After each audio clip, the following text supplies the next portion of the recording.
Dutch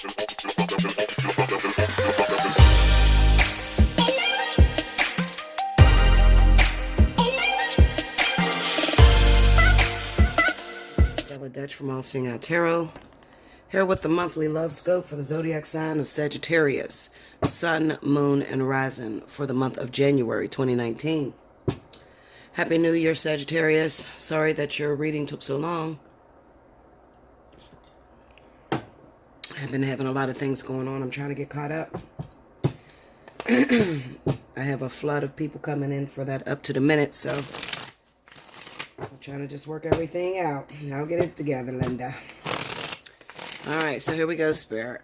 Spirit and Universe, what are the messages that you have for Sagittarius? Sun, Moon, and Rising for the month of January 2019. Show me, Sag.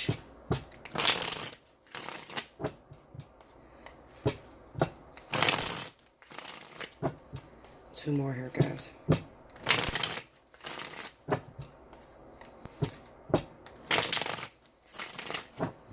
Alrighty.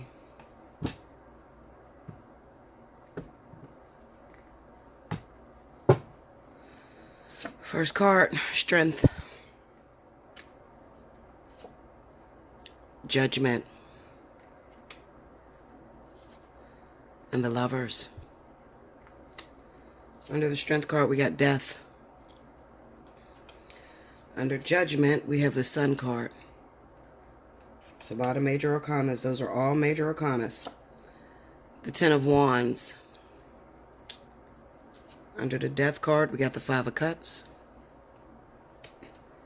Under the Sun card, we got the Six of Pentacles. Very karmic reading. Under the Ten of Wands is the Empress. The overall energy at the bottom of the deck is the Five of Wands. Like I said, this is a very, very karmic reading. When I see a lot of major arcanas, then I know that that particular sign is going through a very, very spiritual time in your life. Looking at it, we have the Strength, Judgment, and the Lovers. So this could be you evaluating yourself in the way that you deal with relationships. A lot of you Sagittarius could be involved with another fire sign, the zodiac sign of Leo. And also there could be those Sagittarius that may be connected with earth signs. Okay? Maybe a small select few that may be dealing with air. Okay? So we have Strength, Judgment, and the Lovers. The overall energy being the Five of Wands. It could be, Sagittarius, that you have a hard time dealing with your lover. Okay? You have a hard time getting your point across. They're not the type of individuals that look at your point. It's all about them. So it could be like a little narcissistic in nature, or they could be a little narcissistic in nature.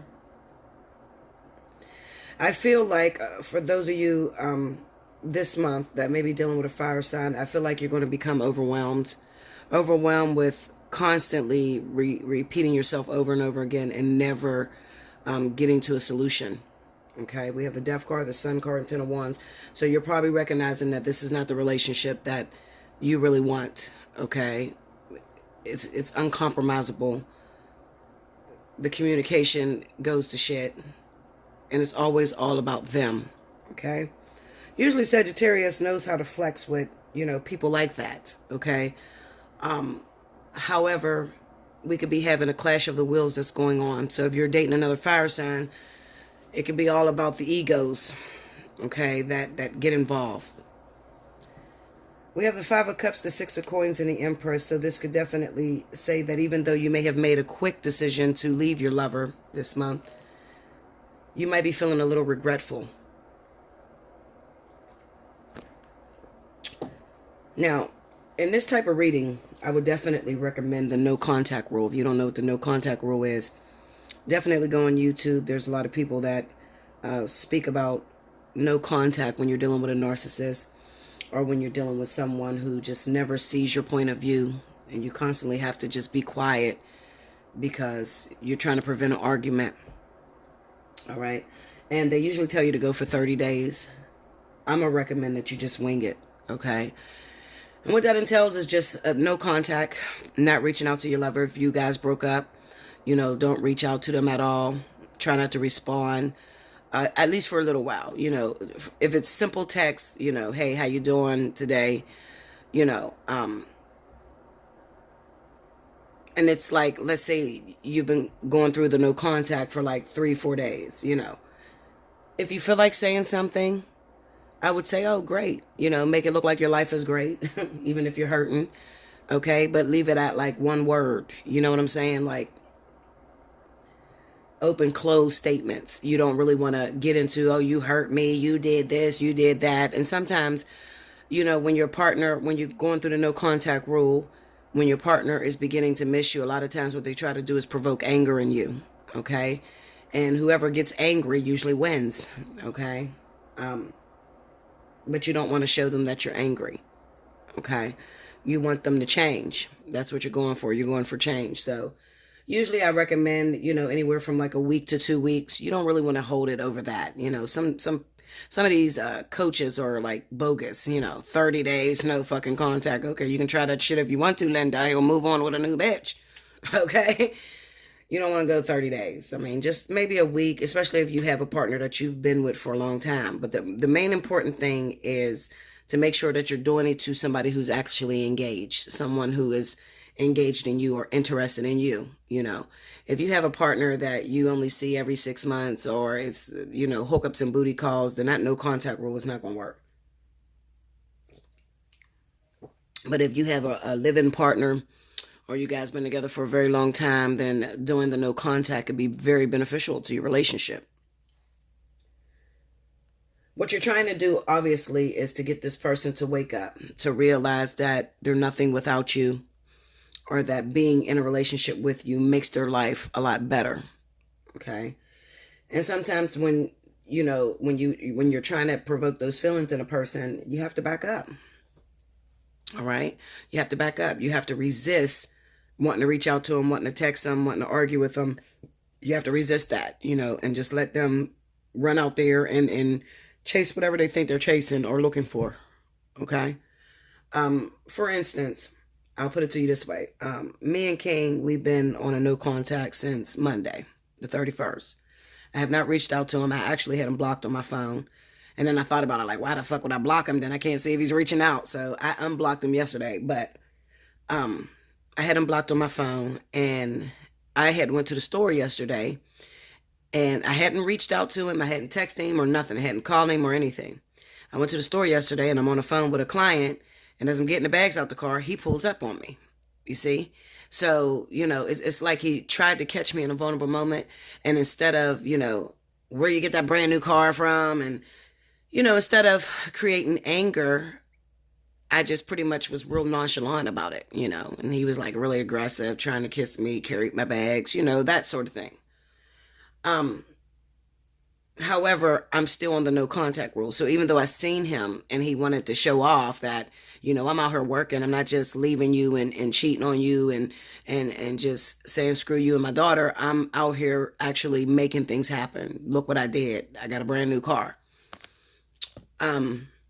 But I still, the problem with me and King is we don't have really great communication back and forth. It's like, I do what I want to do. You do what I say, So if you're in a situation like that, the best way to get to that person or to get up under their skin is to just back off, no contact, don't call them, don't reach out to them, and then if they pop up on you, if they're anything like King, King's going to pop up, if they pop up on you, you don't want to look like you're excited. You just want to pretty much, I'm single. You want to feel that way. Now, people say, as far as how long you should go with the no contact rule, they tell you that you should go to the point to where you're over that person. I would not recommend that because I'm a fire sign. I'm a Leo. And if I go to the point where I'm over that motherfucker, I probably would never pick it back up. So I wouldn't go about it that way. But I understand their point. They don't want you to sit back and be thinking about this person calling you 24/7. They want you to continue to live your life, okay? Continue to occupy your time. If you're sitting there, dwindling your thumbs, looking at the phone, chances are they're not going to reach out to you. The moment that you start to engage back into things that you like to do and get involved in yourself, then that's when they usually come back, okay? And, once they come back, I would just, first of all, make sure they know that the reasons as to why, you're breaking up with them. But when they come back, you just have to wing it. It's a feeling, okay? It's not advice really nobody can really give you. It's something that happens internally. You will feel whether it's over between you guys or whether, whether they change that issue that they have or whether it's just a dead end. You might have to just let it go, all right? Like I said, I have the Death card, the Sun card, and the Ten of Wands. This can go one or two ways. It could be that you just decide that, this relationship is too much for me, so I just have to let it go. I realize that it's going to be too overwhelming. It's too hard to change at this point. Or you could feel like, the relationship has run its course. You've been with this person for a very long time, and when you've been with somebody for a long time, you can't turn into a new person, and they can't turn into a new person. They already know how you are and you know how they are, okay? So change is very difficult when you've been together for a long time, okay? And the second thing that this could mean is that by you ending it, a light bulb flashes within them and they realize that it's too hard to do everything on their own. So they start to look for their partner, especially with that Epiphany card, their Judgment card. There's no easy way to go through a breakup, guys. Okay, we have the Five of Cups.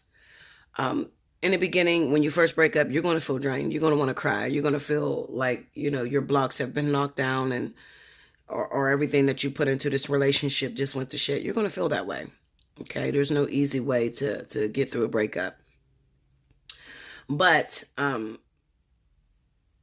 chances are, okay, if you didn't have a really, really bad blowout or it's like abusive or really terrible, chances are there's always a chance to come back together. All right. Distance makes the heart grow, fonder. So distance is really good sometimes. Okay. Not too long of distance, but just taking a break and realizing, do I want to do this alone or is it easier with my partner? Okay. All right. Oh, let's see if I'm missing anything. Another thing that I see going on in this reading is that there could be a lot of you Sagittarius that may be connected with someone that already has a wife or a baby's mother.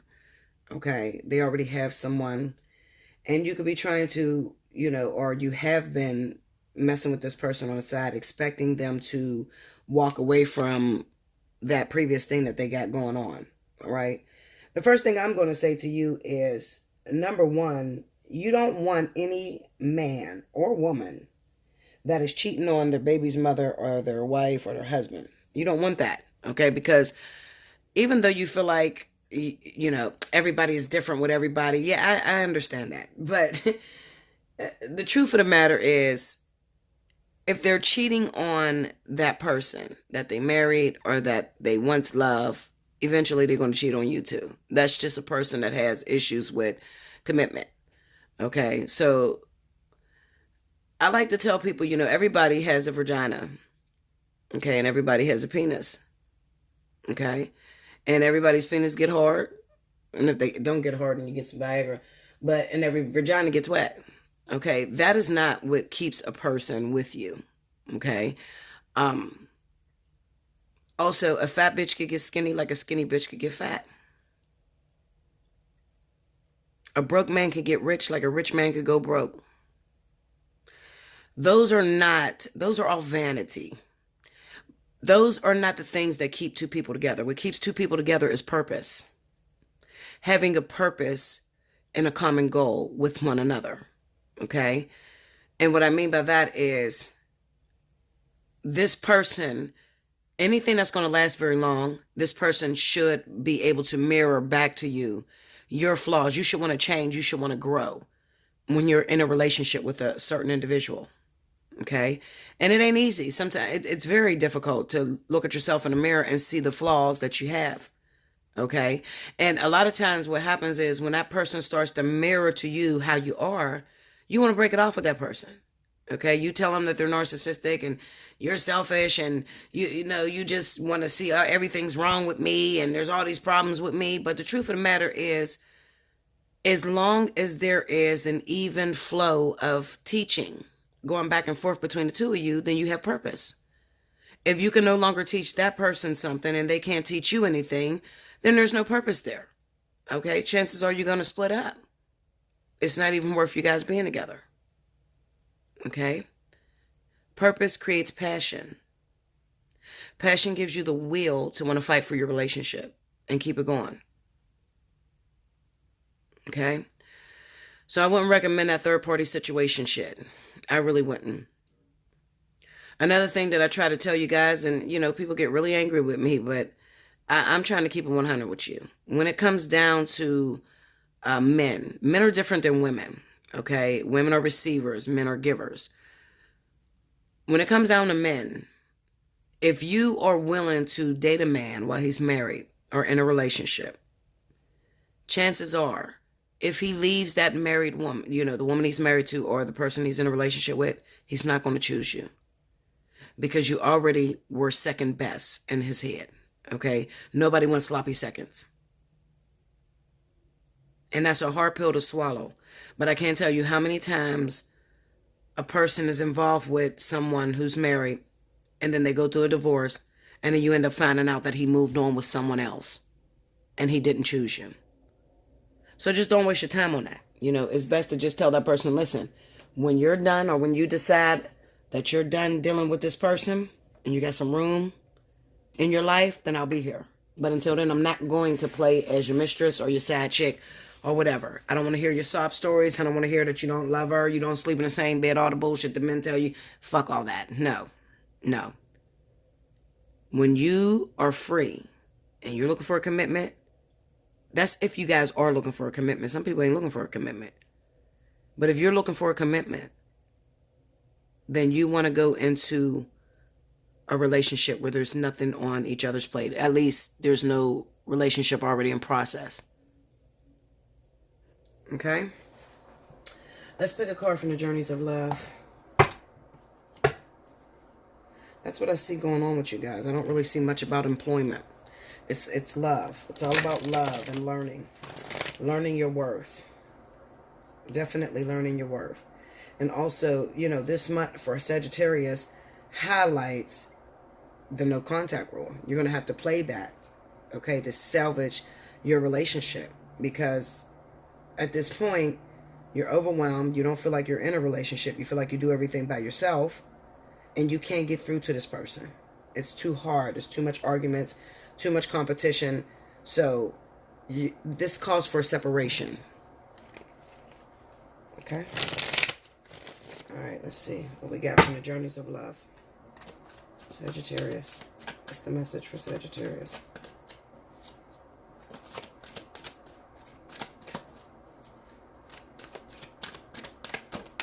Okay. Heaven. Card number 70. Okay, let's see what that card says. I think that's like one of the last cards. Yep. It says, you are meant to live heaven, now, not later, sometime after you die. What use is this life and body if not to live heaven now?